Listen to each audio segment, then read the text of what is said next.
Hello guys, and welcome to a new Steel Division 2 video today by me, Vulcan. Today I have for you a Battlegroup preview of the 78th STURM Division. Please remember everything you are about to see is in beta and therefore subject to change. Let's just jump straight into it. So starting off with the Recon tab, we have the Aufklärer, and they are coming in the Kubel MG. This is starting to become one of my favourite choices in the Recon tab of the German divisions. Gives you 8 Recon for the price of 4, which is really nice. Well, you are paying a little bit extra for the Kubel, but let's forget about that. Other choices in the Recon tab include the Recon motorcycle with the MG34, the KFZ 4. Now this is actually quite interesting. It has 750 meter range, but it has 2 MGs on it. So pretty cool, maybe pretty decent at pinning down enemy infantry. Haven't had a chance to really try it out, but something I might do at some point. Then you have the Panzer T26. Now Eugen kind of makes a habit of showing off certain tanks that are from the opposite faction by having them as captured units on other divisions, and that seems to be what's happening here. We have a T-26, which is a Russian tank captured by the Germans, and it's okay. It's nothing special actually. It only has 20mm of frontal armor.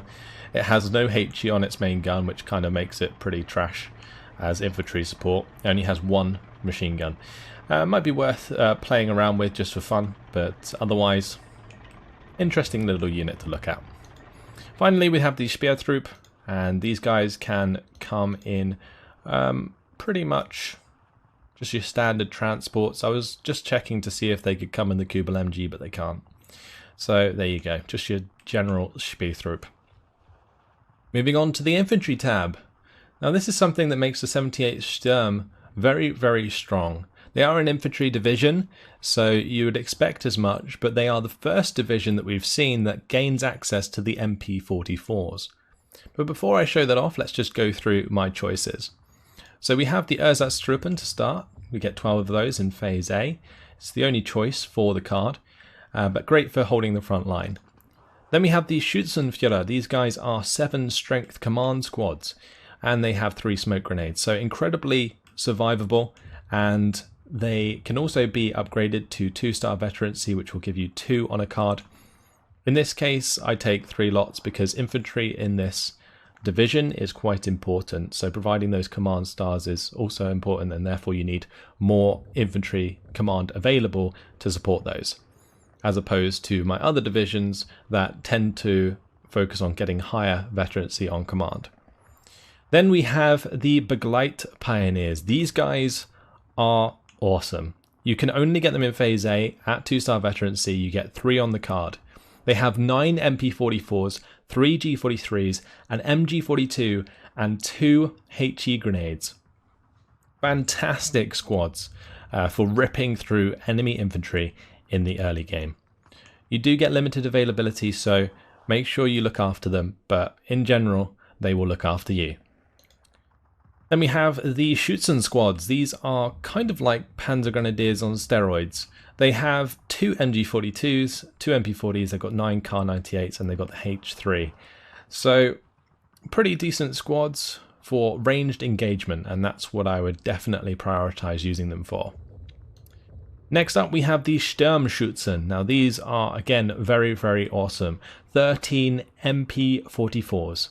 Now the great thing about the MP44, I'll go into more detail with this squad, is that they have 70 accuracy at the moment and 300 meter range. So they are the best squads at medium range at the moment when it comes to infantry.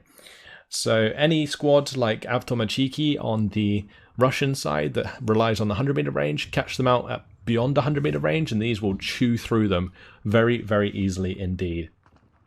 Then you have the Panzerfaust as well for the 120 meter range, 240 millimeter penetration against tanks and so on. So decent squads indeed. I've got more of them going into Phase C as well, 2 more squads of them. You can get 18 with no veterancy in Phase C per card, so definitely worth having, and you can see I've got plenty of them. Let's have a look at some of the other choices in the 78th STURM. We have the Feldgendarmerie, 4-man squads with MP40s, very cheap, and do come in with reasonable veterancy. But I think the fact that they don't have any smoke grenades or anything kind of makes them hard to deal with, similar to the NVKD. Then we got the command bikes. There's the Begleitführer, which are your 2-man or 4-man standard command squads. Not really worth bringing in. They're the same as these guys in terms of uniform, but you can only get one on a card, so yeah, makes them not really worth bringing at all. Then we have the Begleit Grenadiers. Now these are cool because they are MP44 squads with an MG42, which allows them to engage at the 750 meter range, but limited availability makes them a hard choice for this division. Then we have the Pioneers. These are also pretty good at close range, but they just lack the MP44s that, for example, the Begleit Pioneers have. So they struggle actually at close range, even though they have HE, and therefore I'd much rather just have the Sturmschützen. Then we got the Pioneer Führer, which are just the same but command squad.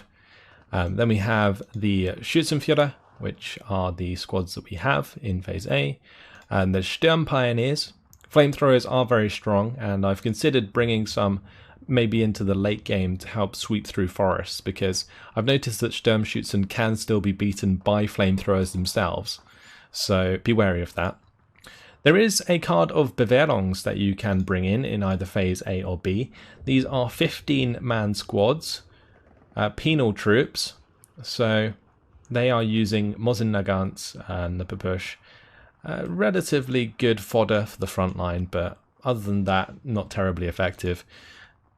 And finally the Schützen at the end, which you can get 3 extra cards of. We've already got 1 in the division. So plenty of choice when it comes to the infantry tab for the 78th Sturm.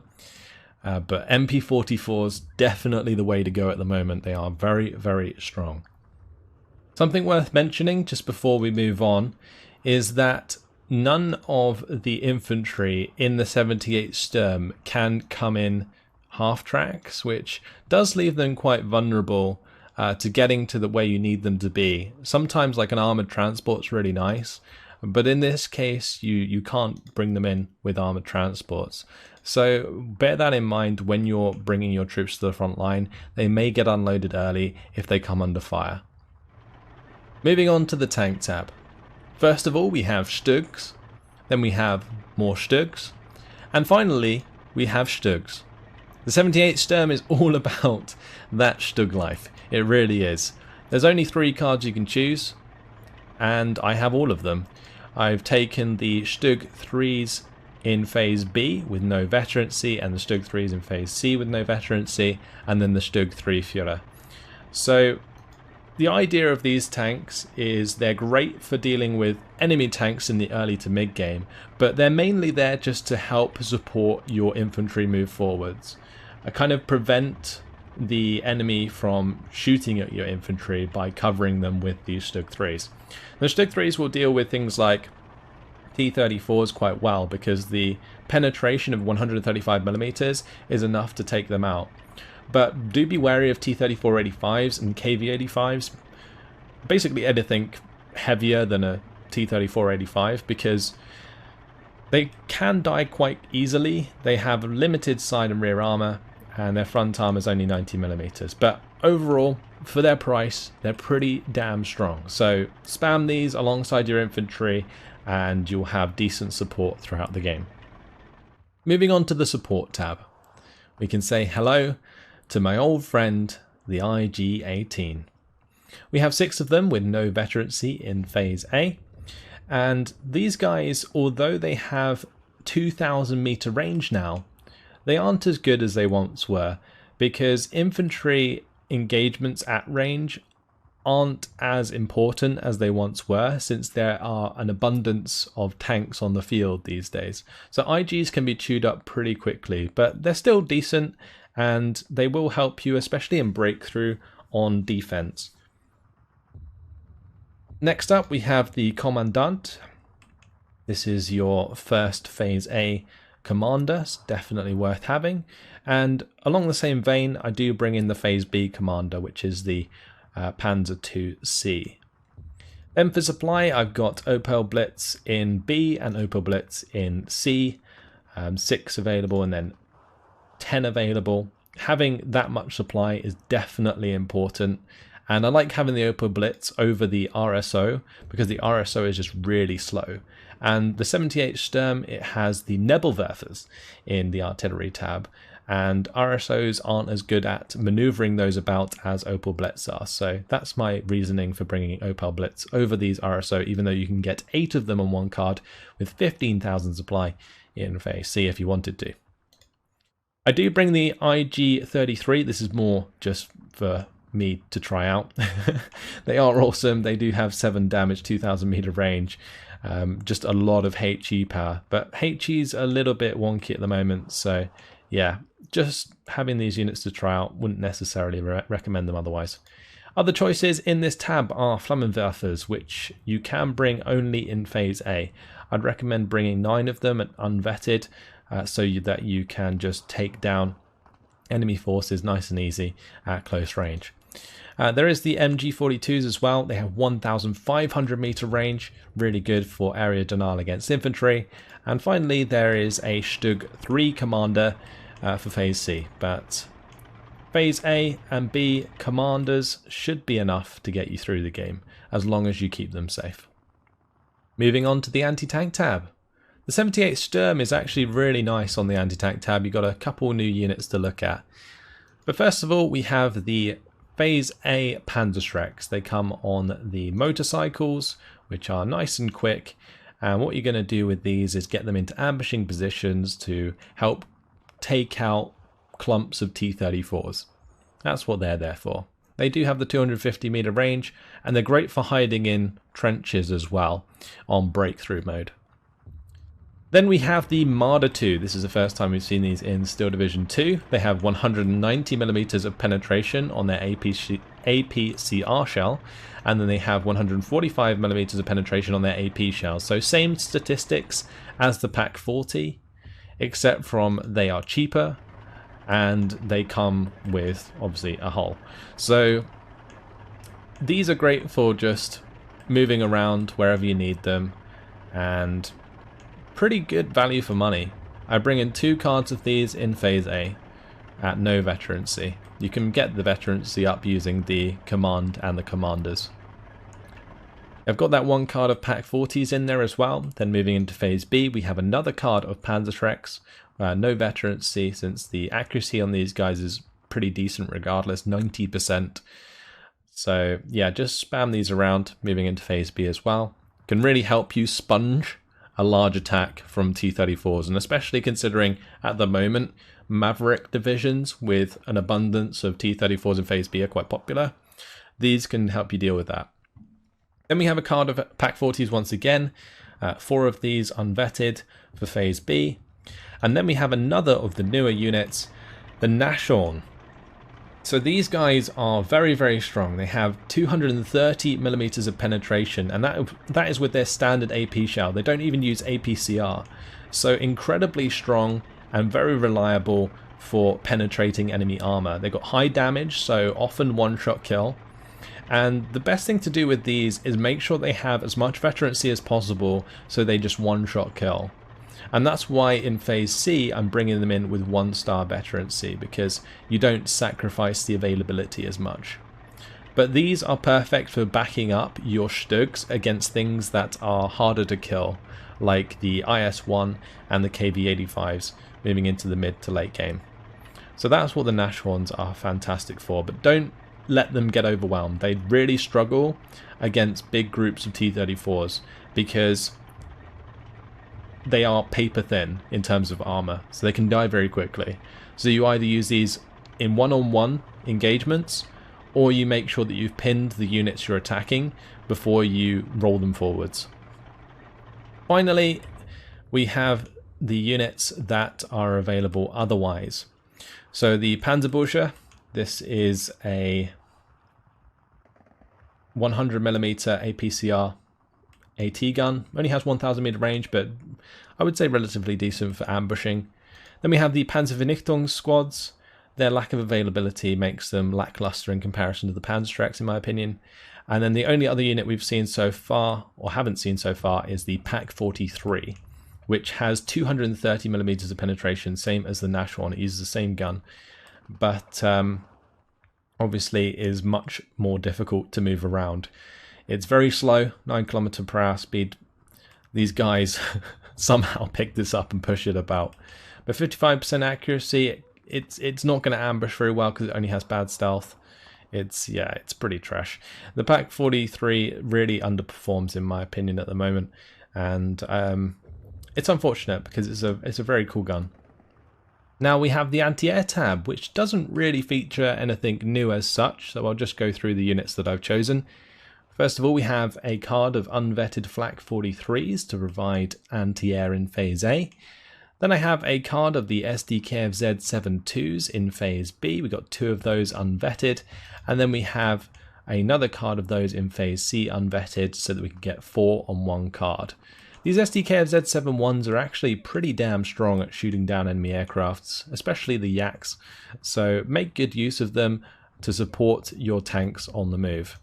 Other choices in this division include the Flak 38, but unfortunately you can't bring it in with the Flak 20mm vehicle. You can only bring them in the Kubels, which makes them not as valuable as they would otherwise be in the 5th Panzer, for example. And then there's the choice to bring in the Flak 88s, but unfortunately due to their quite high cost at the moment, I don't think these are worth bringing in, although they do have decent penetration against ground units. But it's basically like having a Tiger without armor for 10 points more. And that, in my opinion, is not that great. Of course, they can fire at aircraft, but I haven't actually seen them be as effective against aircraft in Steel Division 2 as they were in Steel Division Normandy 44. So that's something to bear in mind. Now we have the artillery. So there is a couple new units here, but let's look at what we've taken. First of all, I have the 4 120mm mortars in Phase A with 1-star veterancy. You can basically get the same amount of 81mm mortars as you can 120mm mortars. So in my opinion, it's really worth getting the 120mm mortars. They just do way better than the 81mm, although the 81s do have a better rate of fire, which can help them out a little bit. Then moving into Phase B, we have the Nebelwerfers. These are pretty cool. They have a decent amount of damage and suppression.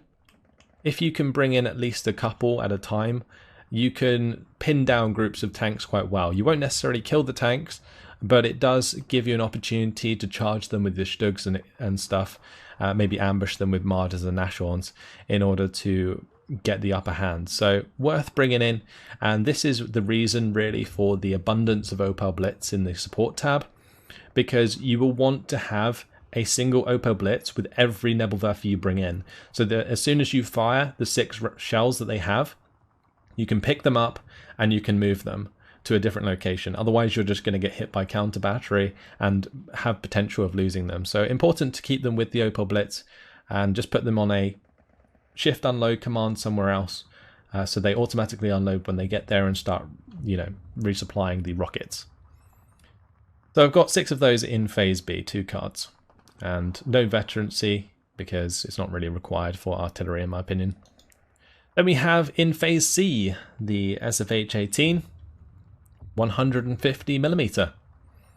This thing is pretty damn good with the radio and corrected shot for taking out our enemy artillery, but also anti-tank guns and pinning down tanks that are on the spot. So if you have like a singular tank that you're up against, something like the IS-1, these can be really good for just pinning that down and allowing you to get the better of it. But pretty decent counter battery if you can get radios into range. And we don't actually bring the radios in this division. A lot of tanks and the infantry by default have radios, so the radios in the artillery tab aren't really necessary.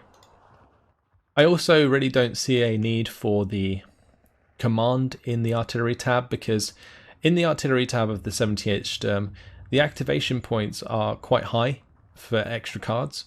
So I don't necessarily want to replace my Nebelwerfers, for example, with extra command.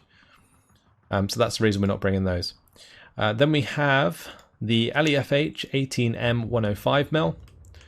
These are just giving you more availability of long-range artillery if you want to bring them. They have less damage than the 150mm, but you can get more of them, so that may be a reason to bring them in. Also, they're cheaper, so there's that to bear in mind as well. Finally, we have the Schwimmwagen, which can call in off-map artillery. In this case, 210mm off-map, which is, I think, the biggest off-map we've seen so far. So maybe worth bringing. Haven't really tried it out yet, but might do in the future. But it's there if you want to have a go. Moving on to the air tab, we have a couple new units here. First of all though, the ME109 G8, which is a Recon ME109. I bring these in phase A with no veterancy. They have a couple machine guns in the nose, which is good enough to shoot down something like a Yak 9 if you can stay on the back of them for a little while. But otherwise aren't going to be doing too much against things like IL-2s and PEs. But 65 points, can't really go wrong. Great for counter battery, for spotting enemy artillery. So that's what I'd use them for when I'm bringing them in. Then in phase A, we also have a card of the ME109 G6 R6s. These are great fighters, especially considering they come with the extra gun pods. So plenty of firepower for shooting down those heavier air targets, the heavy attack fighters like the IL-2s, and then the a ground attack aircraft like the PEs. They're really good for shooting those down. They don't sacrifice the agility from the standard ME109 G6 either, so you're getting that gun pod, and all you're losing really is 30 km/h speed. Then in phase C, I bring in some ME109 G6 R4s. Now these are, again, very similar, except they have a 30mm gun pod on the wings, as opposed to a 20mm gun pod. But these gun pods, they have very good damage, so this allows you to actually strafe units and kill them. And I've seen these kill artillery units like enemy Katyushas, or just like enemy Su-76s, like open top vehicles. They can strafe them and kill them. So I have an abundance of these in phase C, not only for fighter cover, but also for strafing. And that's what they're great for.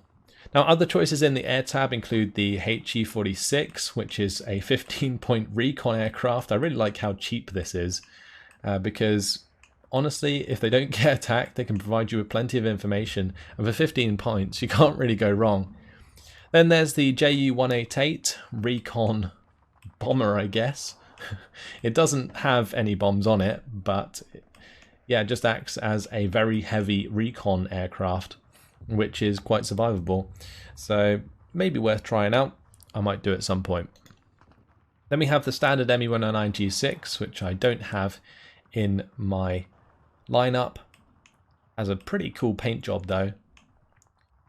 And then we have the bombers. So the JU-188s, this one's set up with 28 50 HG or 50 kilogram bombs. So this is more of a carpet bomber. And then you have the JU-188 with two 1,000 kilogram bombs. Look at those bad boys. These I actually haven't seen kill any tanks yet, but great for destroying static targets for sure, and pinning things down in general. Like, you can just drop a couple of these into a tank formation and then attack the tank formation with some stuff on the ground to take the upper hand, and that's what I would use them for. So that's their use, and there you go. That's everything in the air tab. Finally, we have defences, and since this is an infantry division, you can get more than usual. You can get your 6 cards as opposed to the 4 cards that the tank divisions can get. So we have 1 card of barbed wire, we've got 1 card of trenches. You're never really going to be using more than that. Then we have 6 MG42 bunkers, got 2 cards, and then we have a card of the Pack 37s, which I've been trying out. These have 65mm penetration, so great for picking off lighter units and good for ambushing side armor. And then we have the Pak 50mm, which have 100mm of penetration. Now ideally, I'll probably swap out the Pak 37mm for a second card of Pak 50mm, but it's nice to have that little bit extra availability sometimes just to ambush those roads. But that's pretty much your defense, and that is the entirety of the 78th Sturm division. So a very cool division, which is actually pretty powerful.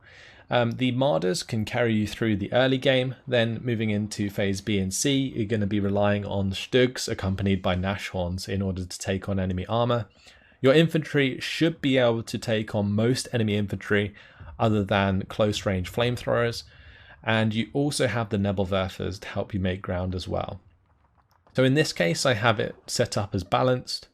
You could very easily set this up for a Juggernaut if you relied more on artillery in the late game. But there you have it. That is the 78th Sturm. I was very happy with this division. I think it's very cool. I love the Stug life. I'm all about that, and I've been having great fun with it, and hopefully you guys will too. As always, you can find the Battlegroup code in the description if you would like to copy my own. But for now, that's all. Hopefully you guys have enjoyed the video. Thanks for watching, and I'll see you in the next one. Goodbye.